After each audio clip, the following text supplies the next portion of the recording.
Hello दोस्तों, आपका स्वागत है हमारे चैनल चैंपियन जैद पर। मैं हूं आपका दोस्त मोहम्मद जैद। और दोस्तों, आपका मोस्ट अवेटेड टॉपिक आखिर मिल चुका है, दैट इज पेपर प्रेजेंटेशन। तो आज मैं आपको बताऊंगा कि किस तरीके से आप पेपर को प्रेजेंट करें कि फर्स्ट इम्प्रेशन में ही ऐसा मॉडरेटर को, एग्जामिनर को लग जाए कि आप 80 में से 70 तो पार करने वाले हो, है ना। तो आज हम लोग बात करेंगे इंग्लिश के पेपर प्रेजेंटेशन की, और why the paper presentation is important क्यों है पेपर को अच्छा प्रेजेंट करना। बिकॉज सपोज करो कि मैंने दो लोग से बोला, मैंने बोला भाई हलवा खाना है, हलवा बना दो, है ना। तो एक ने हलवा बनाया, लाके रख दिया, और एक ने हलवा बनाया। हलवा बनाने के बाद पीसेस में कट किया, उसके ऊपर थोड़ा काजू बादाम डाल के बढ़िया से डिजाइनिंग किया, उसके बाद प्रेजेंट किया। तो मैं किसका खाऊंगा? सबसे पहले सेकंड वाले का खाऊंगा, है ना, क्योंकि वो काफी ज्यादा अच्छा दिख रहा है। तो वो अट्रैक्टिव दिखना चाहिए आपका पेपर, है ना। टीचर जब पहली बार में ही ऐसा आंसर शीट आपका ओपन करे तो देख के उसको लगे कि हाँ, ये सोने जैसी चीजें, अमूल्य जैसी चीजें, इसमें मैं डुबकी मार सकता हूँ या सकती हूँ। ऐसा नहीं लगना चाहिए यार ये कीचड़ पड़ा, इसमें क्या जाऊं मैं, है ना। तो कभी कभी ऐसा लगता है, मतलब डर लगता है इसको रीड करते हुए भी, जब पेपर इतना बुरा लिखा रहता है। बट हाँ, पेपर प्रेजेंटेशन के साथ साथ आपकी अच्छी हैंडराइटिंग भी जरूरी है। अच्छी हैंडराइटिंग इन द सेंस वो समझ में आनी चाहिए, प्रॉपर गैपिंग होनी चाहिए, कटपिट नहीं रहना चाहिए। 3 चीजें मायने रखती है अच्छी हैंडराइटिंग के लिए। तो इतनी चीज रहनी चाहिए आपका अच्छे प्रेजेंटेशन के लिए, ठीक है। तो मैंने जो पेपर्स को सॉल्व किया था पिछले साल, तो इंग्लिश, हिंदी, मराठी का मैंने किया था ज्यादा से ज्यादा, और बाकी सबका मैंने नॉर्मली किया था, बुक में किया था। तो मेरे पास उनका नहीं है, बट इंग्लिश, मराठी, हिंदी का है। So I am going to show you those. Okay, so let's see how to present the paper of English. तो ये देखिए गाइस, ये मेरी पूरी प्रिपरेशन है, ठीक है। इसमें से कुछ पेपर्स मेरे भटक चुके हैं, कुछ पेपर्स गायब हो गए, कुछ मैंने अपने दोस्तों को दे दिए। बट जितना भी मैंने प्रैक्टिस किया था उसमें से मेरे पास ये कुछ बचा हुआ है। ये लगभग 20-30 होगा। इसमें कुछ क्वेश्चंस पेपर भी हैं, कुछ नोट्स भी हैं, है ना। जैसे आपको मैं, तो मैथ 2 का पेपर है, जैसे मैं आपको ज्योग्राफी के नोट्स दिखाता हूँ कि आखिर मैं प्रैक्टिस कैसे किया करता था। सो यहाँ पे आप लोग देखें, पहले मैं सारे ऑब्जेक्टिव को देखो लाइन से लिख लेता था, है ना। फिर पेंसिल से आंसर लिख के पेंसिल से टिक करके मैं रफ करता था, फिर लिख के फिर रफ करता था, ठीक है। तो आप लोग देख सकते हैं, आप भी इससे आइडिया लेके कुछ ना कुछ बना सकते हैं। हर चैप्टर का है, देखो ये क्या है, ये हम लोगों का ट्रू फॉल्स है, ये ऑड मैन आउट है, ठीक है। फिर उसके बाद लास्ट में आंसर की भी लिख के रखी है मैंने, आंसर की, है ना, ताकि चेक करूं पूरा और फिर लास्ट में ऐसा भी चेक कर सकूं, ठीक है। तो ऐसा ही मैंने हिस्ट्री का भी बनाया था, इसी गड्ढे में छुपा होगा कहीं पे। बट हम लोगों का टॉपिक है इंग्लिश का पेपर प्रेजेंटेशन। तो इंग्लिश का एक ये पेपर है और एक ये पेपर है, ठीक है। इसमें एक ही मिस्टेक है बस, और सिली मिस्टेक है, मैं आपको बताता हूँ आखिर क्या है वो। तो पेपर को जब बोर्ड में हम लोग लिखते हैं तो वहाँ पे कुछ जरूरी बातें आप लोग याद रख लीजिए कि क्या कहाँ पे आपको लिखना है। तो सबसे पहले आपको सेंटर नंबर लिखना है जो आपके हॉल टिकट पे रहेगा, दैट इज 9204 मेरा था। एंड आफ्टर दैट आपका सीट नंबर, जैसे मेरा सीट नंबर था A338419, ठीक है। फिर वर्ड्स में यहाँ पे आपको अपना सीट नंबर लिखना है। मैंने चैंपियन लिख के रखा है ना, प्रैक्टिस करता था। चैंपियन वर्ड मेरे को बचपन से बहुत पसंद है। तो यहाँ पे आपको क्या लिखना है, 3,38,419। This is the only mistake in my paper, और बाकी सब ठीक है। कैंडिडेट का सिग्नेचर, यहाँ पे आपका सिग्नेचर रहेगा, यहाँ पे आपके मॉडरेटर का। दोनों सेम लग रहा है ना? हाँ, क्योंकि मेरा ही है ना, मैं ही सॉल्व करके मैं ही चेक करता था। सो इसको आप लोग बढ़िया से देख सकते हैं। सब्जेक्ट इंग्लिश, पेपर कब मैंने दिया था, ये 27 फरवरी। मैंने बताया ना, मैं बीमार चल रहा था, और लगभग 26 या 25 को मैं ठीक हुआ था, और उसके बाद लगातार मैंने सैंपल पेपर को सॉल्व किया था। अच्छा हुआ मैंने डेट लिख के रखी है, देखो। लैंग्वेज ऑफ आंसर में आप हमेशा इंग्लिश लिखेंगे। Language of answer in the sense, इसमें आपको मीडियम लिखना है, कौन से मीडियम से हो आप भले मराठी का पेपर दे रहे हो, बट आप लैंग्वेज ऑफ आंसर में इंग्लिश लिखोगे। मेन आंसर बुक प्लस अगर सप्लीमेंट लिया तो वो इक्वल टू दिस मच, जितना भी रहेगा। और यहाँ पे क्या रहेगा, मतलब यहाँ पे कुछ मत आने देना आप लोग। यहाँ पे आप लोगों को अगर कॉपी करते हुए पकड़े गए हो, चीट लाते हुए पकड़े गए हो, तो यहाँ पे लिखा जाएगा आपका।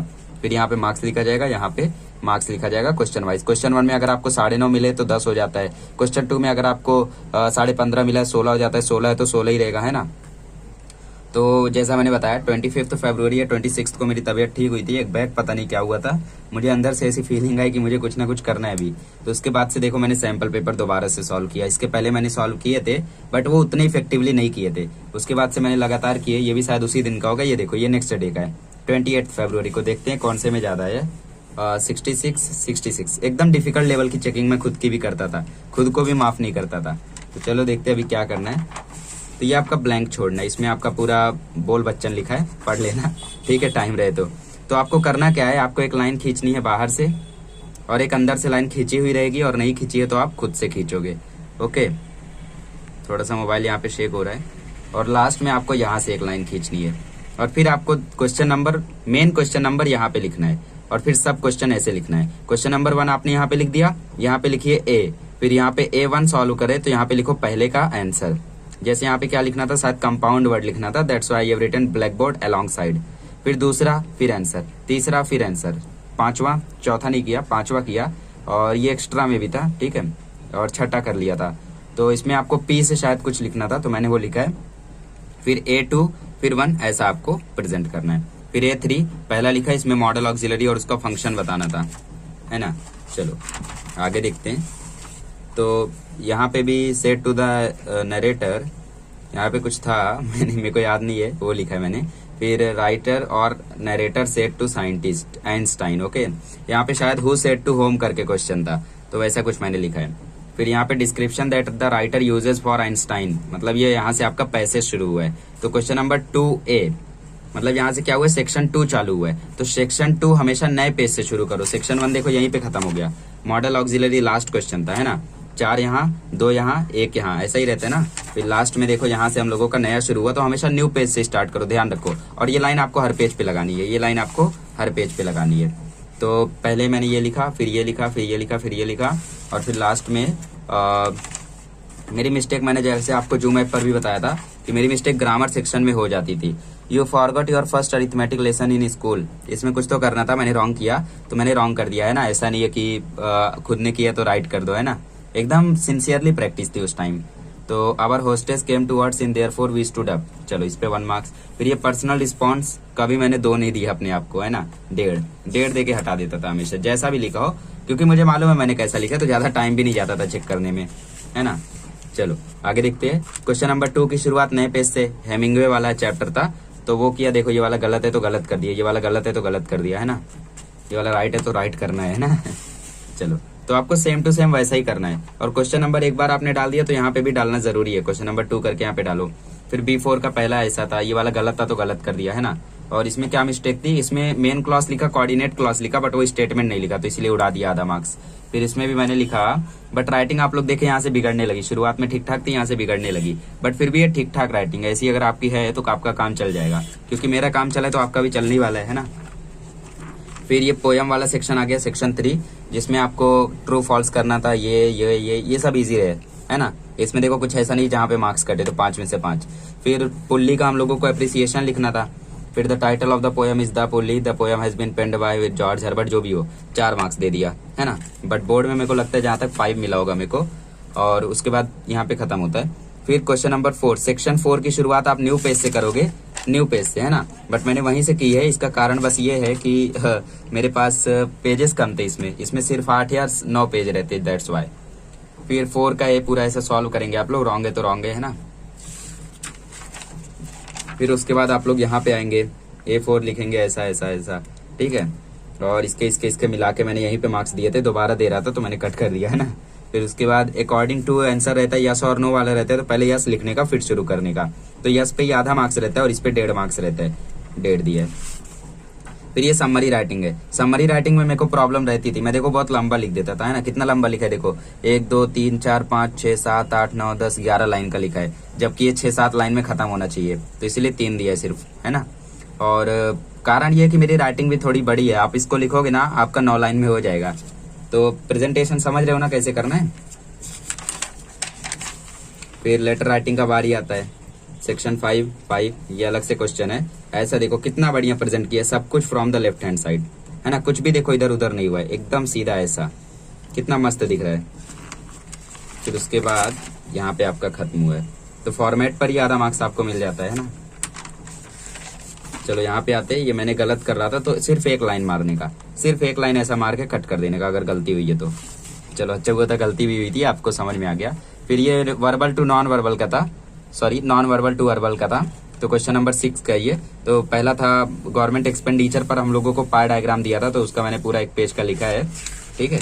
और फिर after that we have speech writing, है ना। स्पीच राइटिंग देखो फॉर्मेट के साथ शुरुआत की है, सब कुछ LHS से है, फॉर्मेट इसलिए जरूरी है। देखो 3.5 मार्क्स सिर्फ। ठीक है, 2 पेज का आपको स्पीच राइटिंग लिखना है। एंड आफ्टर दैट आप लोगों ने देखा होगा कि अभी तक मैंने कोई भी कटपिट नहीं किया है। देखो कोई भी कटपिट नहीं है, आप लोग देख सकते हो कोई भी कटपिट नहीं है यहाँ पे। मतलब ये तो पूरा कटता, बट बीच में कटपिट नहीं है। लेटर राइटिंग में कोई कटपिट नहीं है। ये राइटिंग स्किल में आपका कटपिट बिल्कुल नहीं होना चाहिए, वो सबसे इंपॉर्टेंट है, वरना कटपिट पे ही अंडरलाइन करेंगे, मार्क्स काट लेंगे। तो न्यूज रिपोर्टर का भी यहाँ पे एक रिपोर्ट राइटिंग है, तो देखो मैंने यहाँ पे लिखा हुआ है 3.5 ही दिया सिर्फ, बट यहाँ पे आपको 4 या 4.5 मिल सकता है। मतलब मैं क्या करता था, एकदम डिफिकल्ट लेवल की चेकिंग करता था, ताकि अगर उसमें 60 भी पार हो गया ना तो बहुत अच्छी बात है। फिर इसके बाद ग्रैंड फेयरवेल पार्टी, ये कुछ तो था, है ना, नरेट एंड एक्सपीरियंस या स्टोरी जैसा। देखो कैंसलेशन था ना, तो कैंसलेशन को मार्क करेंगे, सीधा 3.5 दे देंगे।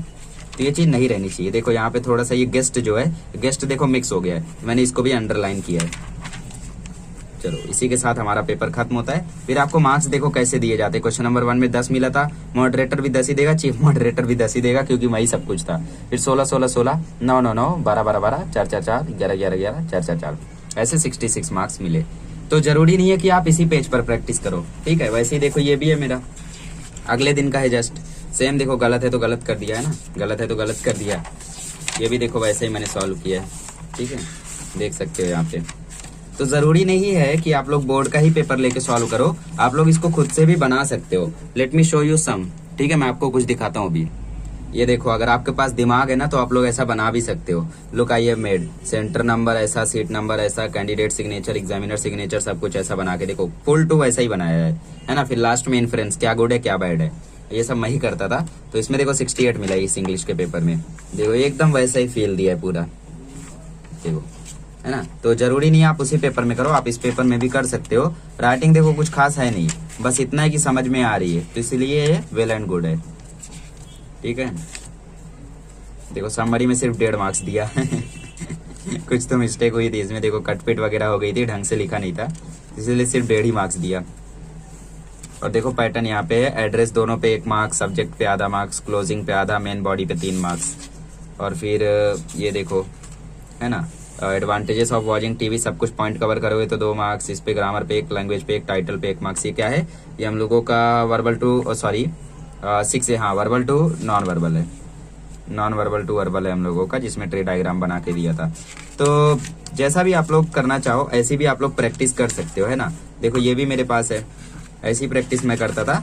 ये तो मैंने लास्ट में सॉल्व किए थे, शुरुआत में मैंने ऐसी प्रैक्टिस की थी, लुक, है ना। तो आप लोग भी ऐसी ही प्रैक्टिस कर सकते हो हर एक पेपर की।